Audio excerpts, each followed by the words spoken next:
গাড়ির ভেতরে 12 লক্ষ টাকা। পাটুলিতে কি ঘটলো জানলে আপনি চমকে উঠবেন।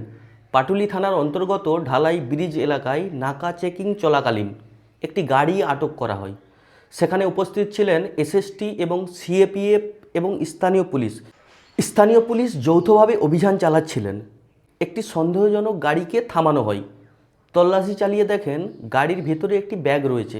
ব্যাগ খুলতেই চক্ষু চড়ক গাছে। ওই ব্যাগ থেকে 12 লক্ষ টাকা নগদ উদ্ধার করেন।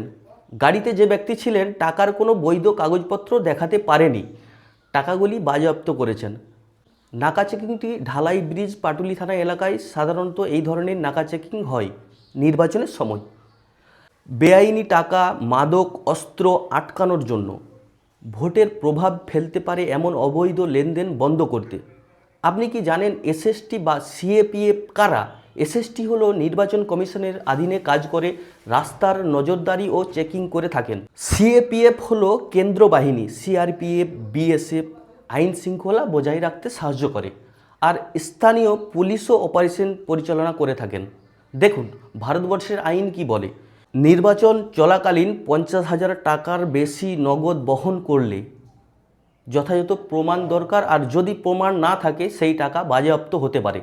এবং এই ঘটনার এসওপি স্ট্যান্ডার্ড অপারেশন প্রসিডিওর অনুযায়ী টাকা সিজ করা হয়েছে এবং তদন্ত শুরু হয়েছে।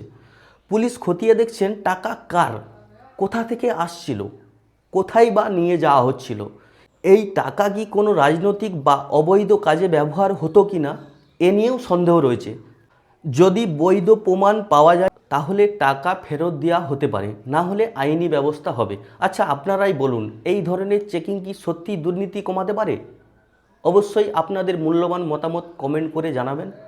প্রত্যেকে ভালো থাকবেন এবং সুস্থ থাকবেন।